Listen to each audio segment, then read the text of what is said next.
This video has been prepared for the members of the Uniting Church Icon Schools. Hello, fellow iconographers. It's been a long time since we've been together. If you are watching from beyond the Icon Schools membership, you are very welcome. My name is Peter Blackwood and I am the coordinator of the Icon Schools. This is a case study of writing an icon with a focus on what I was planning and how it translated into the painting process and how the painting process affected my thinking.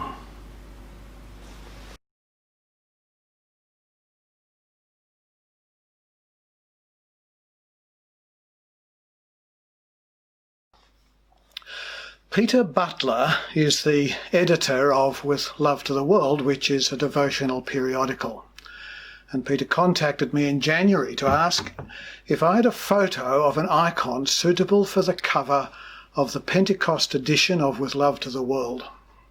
Well, I did have a Pentecost icon, but it had already had a showing on the Pentecost 2015 edition of With Love to the World. Also, my icon painting style has changed considerably since those days. I couldn't meet the copy deadline for painting a new icon, so Peter commissioned me to paint an icon for Pentecost 2021. I suggested that I paint something quite different from the traditional Pentecost icons. Normally, this icon will depict the 12 apostles, sometimes accompanied by the mother of Jesus, and they're all sitting in a semicircle with tongues of fire alighting on each head. My suggestion was to move the story on a bit to the sermon of St. Peter, and the suggestion was agreed, and I started to plan in my head for this icon. So there were a number of things that were in my head that I started to consider. Was there a suitable model, an image of Peter to start from? What kind of posture would be suitable for Peter preaching? And what about a hand raised in a gesture of proclamation? There should be some text from the sermon, but how should that be depicted? And what about symbols that are readily associated with Pentecost, like tongues of fire? What about symbols that are readily associated with Peter, like keys and the upside-down cross? Tradition says that Peter was crucified upside down. One idea that kept nagging was the time. Peter starts his sermon by telling the crowd that he and his mates were not drunk.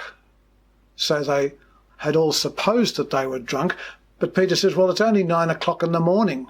Not sure why the time necessarily precludes drunkenness, but the idea of subtle allusions to the time spun around in my head. Then there was some overall design considerations. Should Peter be full-length figure or just from the waist up? Giving waist up would accentuate his face. A full length would take details smaller. Remember, this will be reduced to a fairly small photograph on a small magazine. What size panel should I use, and should it have a kivatos, that is a sunken interior and a raised frame? And what size should the frame be, and should it be decorated? An initial idea was to have a frame wide enough to have design on the frame that is done in relief. I like what Olga Shalamova does with relief design. I gave this a go on a scrap of gessoed panel and soon realised I needed a lot more practice in pulling off this technique. But I still wanted to pursue some design features in the frame. Maybe this would be a good place for the tongues of fire motifs. Then I started to get serious about the design. I could not find a suitable model of Peter preaching, but I did find an icon of Paul preaching. There was a piece of scroll with text from one of his letters. It was painted by Sister Petra Clare, a student of Aidan Hart. A head of Peter on the body of Paul looked like it could work. Well, next step, do some sketching. This started with a large sketch, then a tiny one that I had learned worked well for getting an impression of the overall design. The panel was prepared. I had a scrap of marine ply, 420 by 300 mils. I also had some 4mm ply suitable for making a bevel-edged frame. This all glued together nicely. The panel was prepared with muslin, rabbit skin glue and whiting, and we were ready to start. A basic design was in place. The text for the scroll was decided. God says, "I will pour out my spirit on all flesh." And the primary pigment colours were decided. Make the figure of the saint warm with Ercolano red. Keep the background and the frame cool with titanium grey and ultramarine blue. The hope was that this would accentuate the red symbolism of Pentecost rather than overheat the whole image. I also like to keep to a fairly limited palette. The main design went pretty much to plan.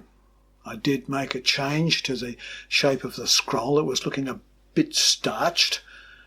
Ercolano red worked well for both garments. I gave the outer garment a bit of ultramarine blue that turned the red to a warm brown. The red was also the base for the scroll. In this I followed Sister Petra's example. At about this stage I realised that a grey-haired saint with a light grey background might run into tonal difficulties. The halo would need to fix this so that Ercolano red was employed again, but adjusted with yellow ochre to bring it a bit closer to orange. At about this time I woke in the night with an interesting idea. The story in Acts chapter 2 tells how people from many different language groups had gathered in Jerusalem, and when the Galilean apostles had received the Holy Spirit, each of the multilingual crowd heard them speak in their own languages. So what about having different translations of the text in this icon? Was this an angelic visitation, or would it turn into an artistic nightmare? Having ideas mid-project is dangerous. If the design is already in place, new ideas present design adjustments. If builders had to adjust what they were doing to every whim and change of mind brought them by the client, the house might fall down. This design dilemma needed addressing before proceeding further. The plan needed a few things put in place. Decide how many languages to use. Decide which languages to use. Find reliable translations of the text in those languages. Decide where those new texts would go so as not to compromise the design. Remember, the house is built to lock-up stage. We're ready for second fits and decor. Have I been watching too many episodes of Grand Designs? I decided to go ahead with the many languages idea and made these plans. Have 6 languages. Choose languages from congregations in the Uniting Church. Not all the language groups, there would be too many, but I chose Tongan, Chinese, Indonesian, Korean and Tamil. The 6th language is Garawa, an indigenous language group from the Northern Territory. I asked colleagues from the language groups for their help. There is a very interesting website that has translations of the Bible in many Aboriginal languages. I had not made any final decision on whether the background would include paving for Peter to stand on, or would he kind of float. The icon model by Sister Petra had pavement for Paul. I decided the 6 language text would form the pavement. The background grey went down well. Some blue in the grey for the frame worked well too. The upside down cross motif was good, but ultramarine blue on its own was just too blingy and awful. But a bit of titanium grey made it much better.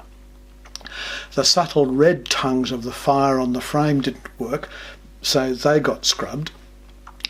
Simple seemed the way to go. Then it was time to do some design regrouping. How would the texts really work? I took a photo that I put into PowerPoint, then superimposed the lettering on it. This was really helpful for working out placement and colours. Should the languages in the paving be lighter than the background or darker? I decided darker. Then I decided 3 things. Firstly, the simple frame design was too simple. The cross motifs needed to be a bit busier, so back came the flame designs and some fishnet hatching. Secondly, the texts in the 6 languages were too long and needed editing down, or the letters and the characters would be too small. Thirdly, how was I to make the unbleached titanium scripts on the beveled edges of the frame really, really straight? Answer, now block your ears, masking tape.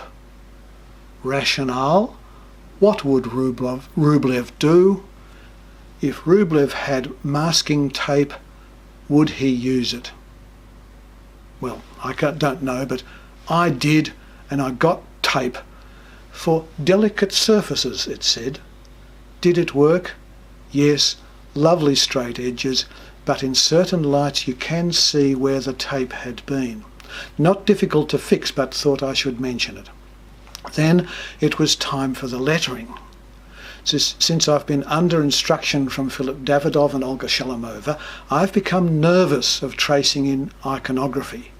But to my surprise, this January, Philip had us tracing for preparing text on an icon.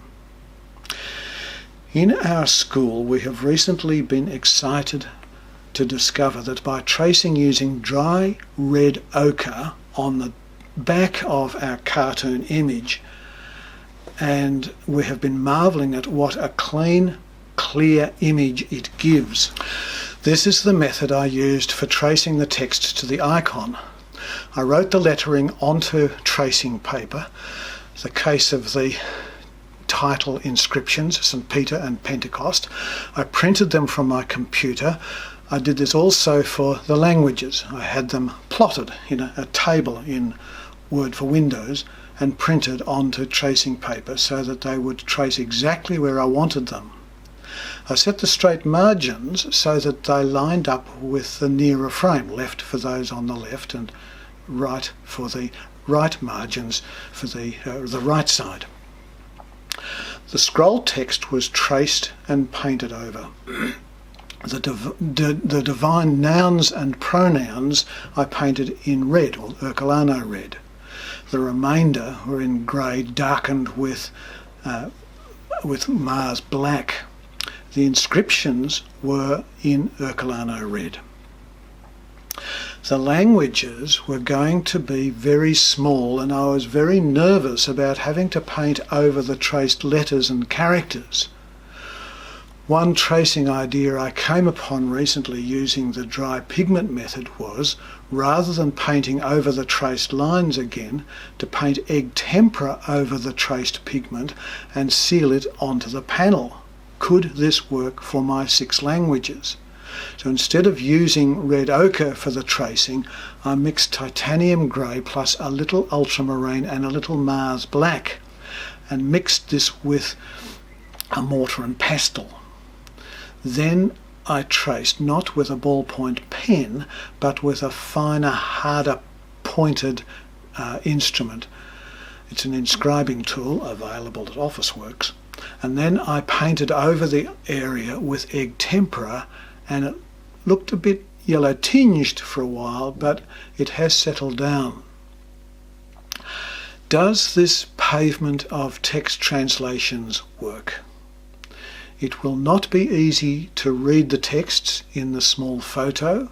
It will look like a vaguely smudged area. There might be a case for painting over the area, but I am loath to let go of this significance of the different language groups in the story of Pentecost. It was always going to be dangerous to introduce a new design problem such a long way into the project. At least it does not distract from the integrity of the saint holding forth at the birth of the church at Pentecost.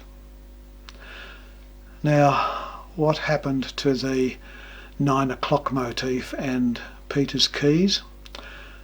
I hoped you wouldn't remember. I couldn't make them work, so I left them out.